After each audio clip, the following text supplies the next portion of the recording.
Hey, HowtoHeaven viewers.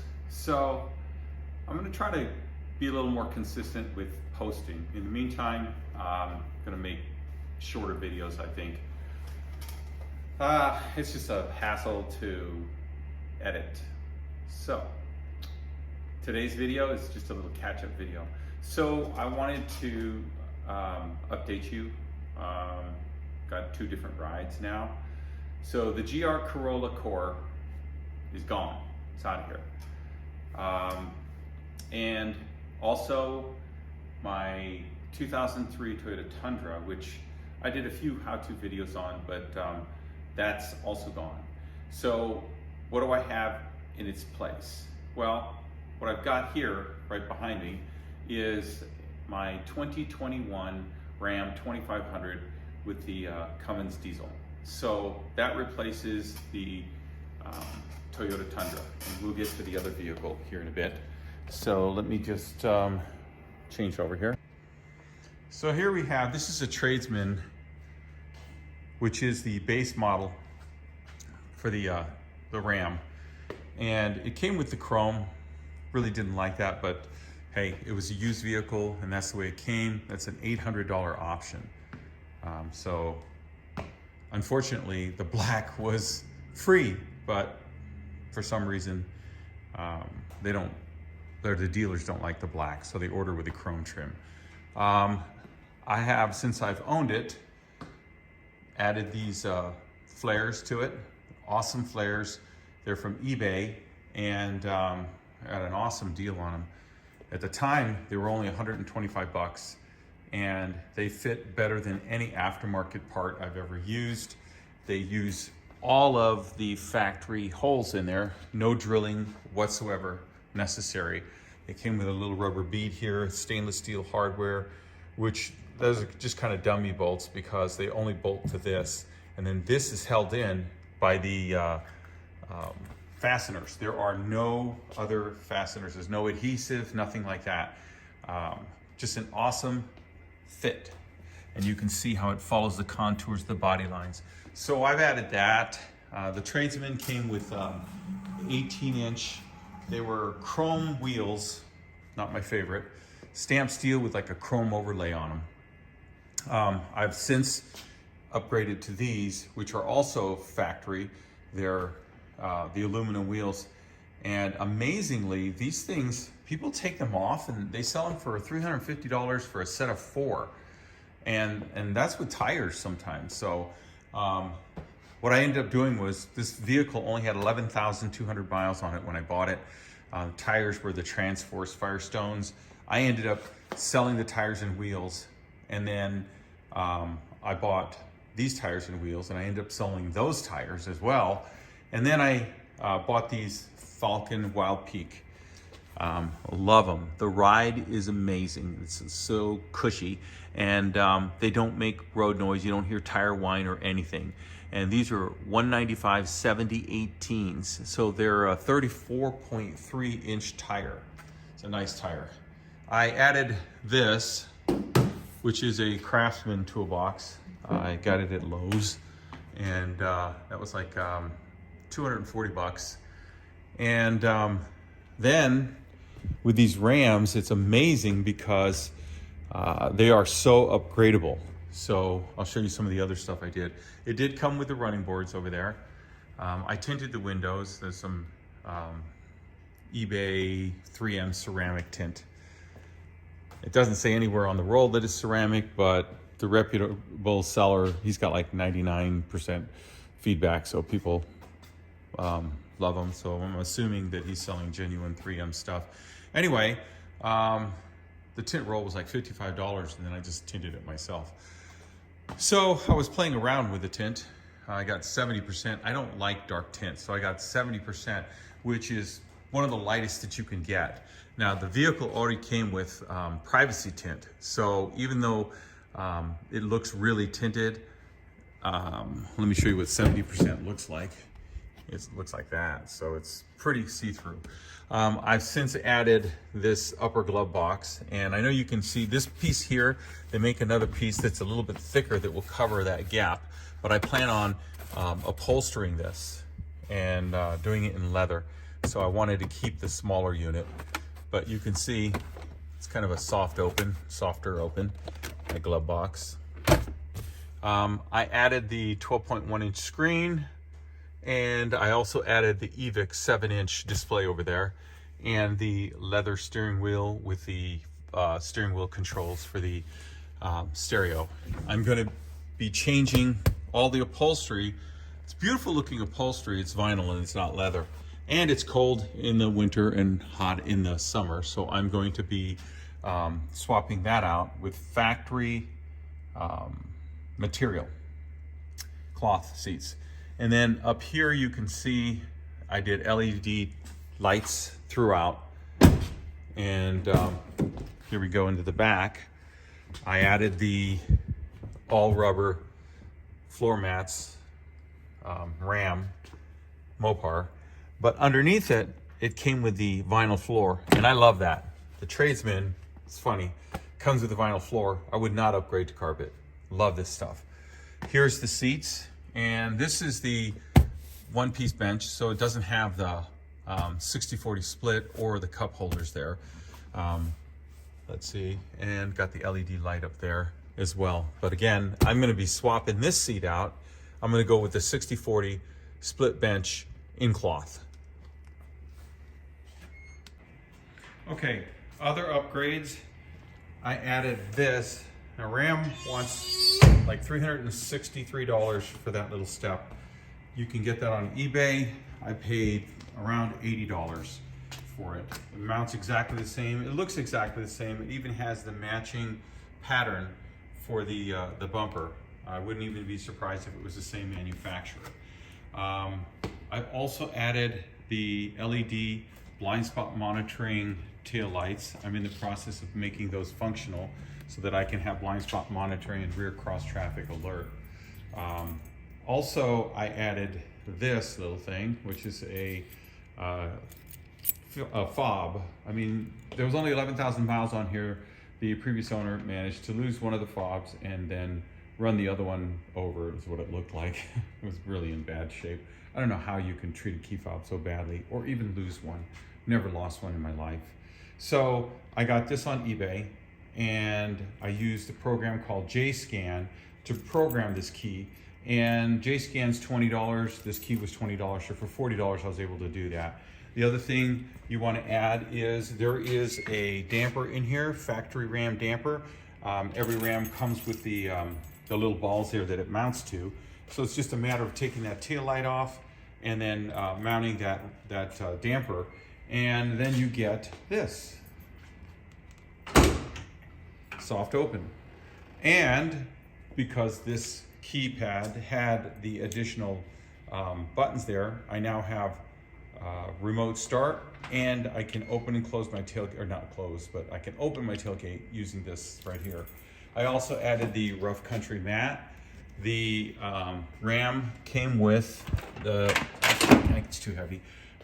It's really good mat, if you can put up with the smell. It's some kind of Chinese rubber, and it does smell. But, you know, after a few months, it's bearable. Almost gone, but not quite. It came with, right over here, the, what do you call that? That's the 4-pin, 7-pin harness. Amazingly, you get a vehicle like this and they don't give you the bed light, so that's something else that I'm going to add.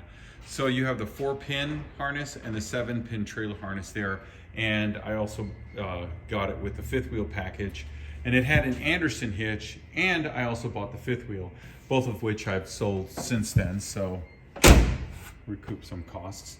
Down here you have another 4-pin and another 7-pin. This is for an optional trailer camera. It's a port, video port. I didn't get that. It does come with LED lights, and right here it came with a hitch because it's a Ram heavy duty 2500. That's like a 2¼ inch, but they also throw in the adapter so that you can run a standard 2-inch accessories. So here's something else that I was able to add. And when you buy this from the factory, even though I have the push button start it didn't come with the keyless entry. They blamed it on the shortage and some other stuff. Anyway, bought these on eBay. This is a different hue of silver, but the Tradesman comes with black handles. So I figure if it comes with black handles, it's black and silver. What's the difference between a lighter silver and the old silver there? So I ended up getting all 4 of these on eBay. Only the front are able to do the keyless entry.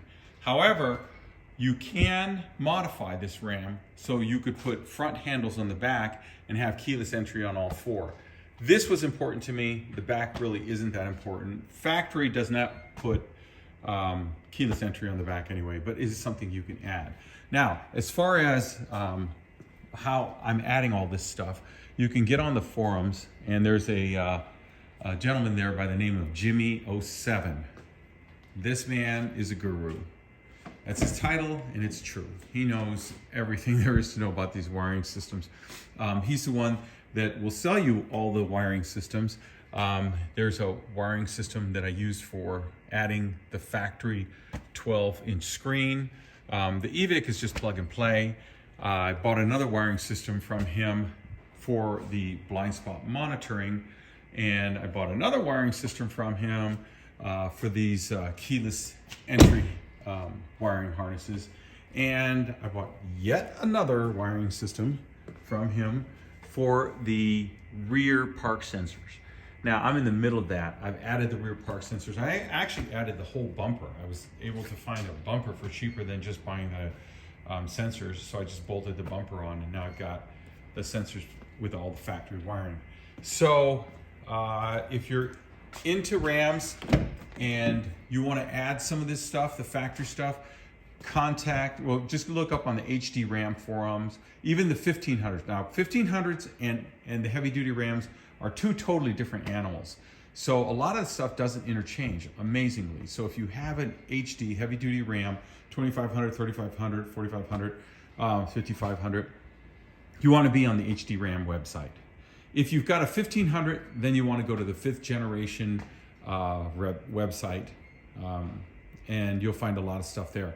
This gentleman, Jimmy07, he's on all of these sites. He's on the Jeep sites, the Gladiator, Cherokee, and he makes harnesses for all of this stuff. So he's your man. And now I also added right here, those are the auxiliary switches. There's 6 of them, and they all go through the computer. And that's the great thing about the RAM, that everything goes through this computer.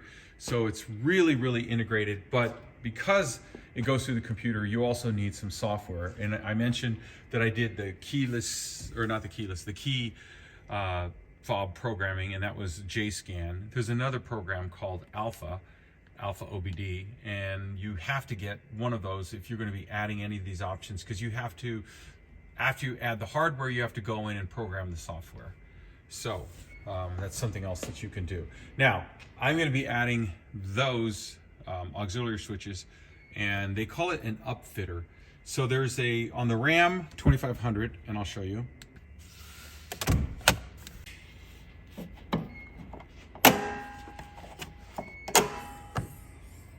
So the RAM 2500 has, with they offered in a 6.4 gas engine or the 6.7 Cummins diesel. I have the Cummins diesel. My son has a 6.4. But the difference is, if you get the Cummins diesel, there's some heater relays and things that they put in there. And this right here is your power distribution center. That comes with the 2500 RAM, but unless you order the auxiliary switches from the factory, you're not going to get the wiring harness from this. But again, everything's upgradable. So on HD RAMs, there's a person, Flo Torrey, Flotory, and he sells the wiring harness that will connect those switches that you have on the inside to this, and it adds relays and fuses. So now you can control up to 6 different options, and you can wire it any way you want. So I am going to eventually, once I add the auxiliary switch wiring harness, I'm going to be controlling, like I've added these aftermarket fog lights, and I'm going to be also adding the front sensors, park sensors. Now this, it looks like it doesn't fit, but that's only because I didn't put all the bolts behind there, because I'm going to be doing this upgrade there. But I did add the LED lights, and so that's going to be one of the upfitter switches, and so I'm going to be adding that. Totally upgradable. Absolutely love the fact that you can add all the factory options, and so you can turn your truck into something that Ram never made. Like they never made a tradesman with all of these options that I have. So when you go in here, this seat it folds up. So little emergency bag there. It folds up, but it's a one piece. And you can see when you fold it up, that back seat is moving. The back seat is part of the lever action. What you can do is, there's a mod where, because this does not come down, but there's a mod, and this is not something that Ram did, but people will shorten the back. There's some hooks back there, and they'll shorten them. I don't recommend doing that, but if you shorten them, when you lift the seat bottom, you'll notice the seat back goes up. And if you cut those, you can get it to the point where this will go up enough that you cut those hooks, and then you can open the back of the seat and have access behind the seat. Now, I'm not fond of that method, but there's a second method. And what you can do is, you've got your mounting bolts right here, and they add a spacer, and I believe it's like 13/16 tall spacer, and you add that underneath on both sides, underneath your mounting points, and then that will raise your seat by itself. And then when you lift this up, it'll clear the hook, so you don't even have to cut the hook. That would be my preferred method, and I'm going to do that when I change this over to cloth. I'm going with a 60/40 rear split bench, so that I can open just one side, the driver's side, as a 40, and the passenger side is the 60, and then I'll get the fold down armrest. So another upgrade in the future. Now, there is one other upgrade that I've done, and this is of my own design. I wanted to add cab lights. I really like the look of cab lights, but I don't want to drill into my roof. And there's 15 holes if you put cab lights on. So what I did was, I made my own cab lights. Those are solar cab lights. They come on automatically every night, and they burn for hours. And then every day they recharge. So that's something that I did. It's on there with double-sided sticky tape. That's still a beta test. I'm not done with that design yet, but it's something else you can do. Now, you may notice that my windshield, I've got tint on there. I was playing with the tint. I had so much extra left. I figured, well, I'll just throw some tint on the front windshield with ceramic. That because there's some rock chips in this windshield that I've recently acquired, and so it's kind of a sacrificial windshield anyway. So I'm just playing with window tint, learning how to curve it and put it on. You can see that there's a little bit of a wrinkle right over there. Doesn't bother me. Like I said, this is a sacrificial windshield. At some point I'm gonna have to replace it because of those cracks. But in the meantime, the summer heat is brutal here in Arizona. So I now have tinted ceramic front windshield. Okay, so that ends up the video. That wraps it up. Keep watching, and I'll tell you what my other vehicle is. So GR Corolla Core, out the door, gone. And so there's going to be some videos on this. I'm in the process. I'm going to do, and probably not going to video it, but I've got the Banks. It's the Monster Ram pedal monster is what they call it. And all it does is, because this is a drive-by-wire vehicle, it will change the sensitivity, because there's a lot of lag in this pedal when you step on it. It doesn't really move. But I love this diesel, and it's a whole different ball game going from a gas to a diesel. I've already done fuel filters. I've done the oil filter, did oil change, lots of stuff. So I put approximately 10,000 miles on this vehicle already. And you know, coming from Toyota, and switching to Ram, there are definitely some pros and some cons. I mean, reliability with Toyota is amazing. Love Toyota. But I tell you, this is a real truck. Those Tacomas don't hold a candle. Blah! The Tacomas don't hold a candle to this Ram. Everything about it is heavy duty. The brakes are humongous. I mean, the frame, you name it. I've taken the door panels off on this thing 20 times, never broken a clip. Can't say the same with the Toyotas. Sure, they're reliable, but when you unsnap those door panels, those little plastic snaps, they do snap, and then you have to replace them. So there's lots of little stuff like that. This thing is easy to work on. Amazingly, it really is. The oil change, kind of a pain, but it's still easy to work on. You reach the oil filter through the passenger side tire, and there's a special little oil filter, like an anti-spill handle. So you lower the oil filter, you spin this handle on, and that allows you to turn the filter sideways and pull it out without spilling a single drop. But this baby takes 12 quarts of oil, so be prepared with a big pan. When you change your fuel filters, you can expect a little bit of a mess because you're going to get some diesel fuel, probably about maybe a couple of quarts, because you have to drain those filters. You have a rear filter and a front fuel filter. So other than that, let's see, I think that's it for now. So I'm going to throw this thing on the computer, and I'm going to pump it out and start publishing again. So stay tuned. Thanks for watching How to Heaven.